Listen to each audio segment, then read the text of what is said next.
தனித்தனியாக வேலை செய்தால் P மற்றும் Q ஆகியோர் முறையே X மற்றும் Y நாட்களில் ஒரு வேலையை முடிப்பர்.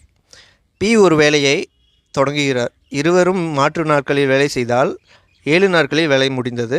Q ஒரு வேலையை தொடங்கி P உடன் மாற்று நாட்களில் வேலை செய்தால் 6/3/4 நாட்களில் வேலை முடிந்துவிடும். P மற்றும் Qவின் செயல்திறனை ஒப்பிடுகன்னு கேட்டிருக்காங்க. நார்மலாக எஃபிஷியன்சி வந்து டேஸ்க்கு வந்து இன்வெர்ஸ்லி ப்ரொபோஷனல்.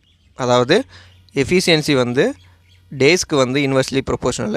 எஃபிஷியன்சி அதிகமாக இருந்தது அப்படின்னா குறைஞ்ச நாளில் பண்ணிடுவாங்க. எஃபிஷியன்சி கம்மியாக இருந்தது அப்படின்னா அதிக நாளில் பண்ணுவாங்க. அப்போ இந்த கான்செப்ட் மட்டும் தெரிஞ்சு வச்சுட்டிங்க அப்படின்னா இந்த சம்மை வந்து நம்ம சால்வ் பண்ணிடலாம். ஃபஸ்ட் கண்டிஷன் என்ன சொல்கிறாங்க அப்படின்னா P வந்து ஸ்டார்ட் பண்ணாங்க அப்படின்னா 7 நாளில் முடிக்கிறாங்க. அப்போ ஃபஸ்ட் நாள் வந்து P பண்ணார் அப்படின்னா 2வது நாள் Q பண்ணுவாங்க, 3வது நாள் P, 4வது நாள் Q, 5வது நாள் P, 6வது நாள் Q, 7வது நாள் P பண்ணுவார். இதே வந்து 2வது கண்டிஷன் பார்த்தீங்க அப்படின்னா இவர் வந்து 7 நாளில் முடிக்கிறாங்க.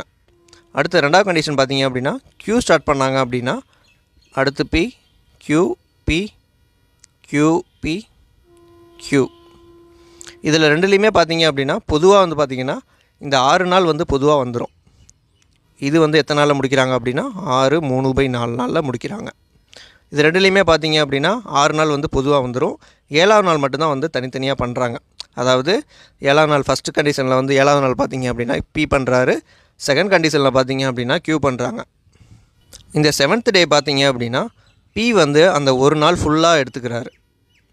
ஆனால் Q பார்த்தீங்க அப்படின்னா அதில் 3/4 நாள் தான் வந்து எடுத்துக்கிறாங்க. இப்போ இதோடைய ரேஷியோ பார்த்தீங்க அப்படின்னா 4:3. இந்த 4:3ங்கிறது என்ன அப்படின்னா நாட்கள். ஓகேவா? எஃபிஷியன்சி வந்து நாட்களுக்கு வந்து இன்வெர்ஸ்லி ப்ரொபோஷனல்.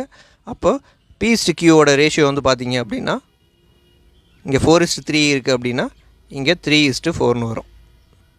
ஓகேவா?